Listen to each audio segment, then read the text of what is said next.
আঞ্চলিক আবহাওয়া কেন্দ্র কলকাতার দৈনিক আবহাওয়া আপডেট ভিডিওতে আপনাকে স্বাগত। গত 24 ঘন্টায় পশ্চিমবঙ্গের জেলা ভিত্তিক গড় বৃষ্টিপাত মানচিত্রে প্রদর্শিত হয়েছে। দক্ষিণবঙ্গের অধিকাংশ স্থানে এবং উত্তরবঙ্গের কিছু স্থানে অতি হালকা থেকে মাঝারি বৃষ্টিপাত হয়েছে। এর সঙ্গে পূর্ব মেদিনীপুর জেলার 2-1 স্থানে ভারী বৃষ্টিপাত হয়েছে। পশ্চিমবঙ্গ উপকূলের কাছাকাছি উত্তর পশ্চিম বঙ্গোপসাগরের ওপর থাকা গতকালের অতি গভীর নিম্নচাপটি পশ্চিম উত্তর পশ্চিম দিকে অগ্রসর হয়ে রাত 12:30 থেকে 1:30 এর মধ্যে দীঘার কাছাকাছি দিয়ে পশ্চিমবঙ্গ উত্তর ওড়িশা উপকূল অতিক্রম করেছে।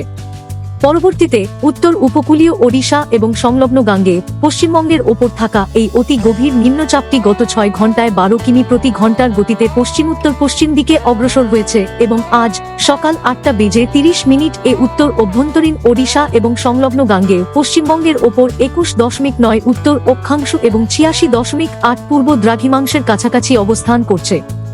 এটি আগামী 24 ঘন্টার মধ্যে উত্তর ওড়িশা, দক্ষিণ ঝাড়খণ্ড এবং উত্তর ছত্তিশগড় জুড়ে পশ্চিম উত্তর পশ্চিম দিকে অগ্রসর হওয়া বজায় রাখার প্রবল সম্ভাবনা রয়েছে।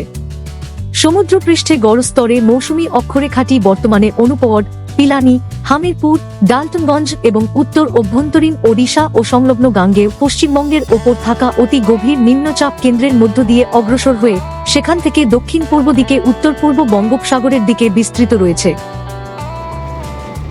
দিনের আবহাওয়ার পূর্বাভাস মানচিত্রে প্রদর্শিত হল।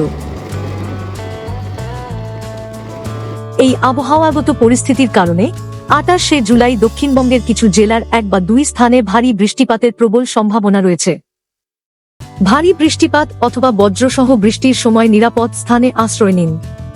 গাছ, বিদ্যুতের খুঁটি বা অরক্ষিত দুর্বল কাঠামোর নিচে আশ্রয় নেওয়া থেকে বিরত থাকুন এবং জলাশয়ের সংস্পর্শ এড়িয়ে চলুন।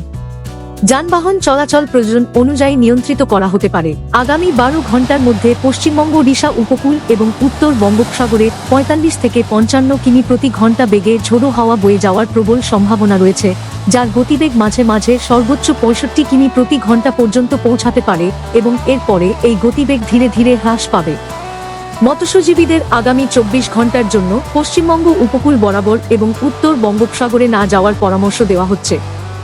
আবহাওয়া সম্পর্কিত আরও আপডেটের জন্য আমাদের অফিসিয়াল ওয়েবসাইটটি অনুসরণ করুন।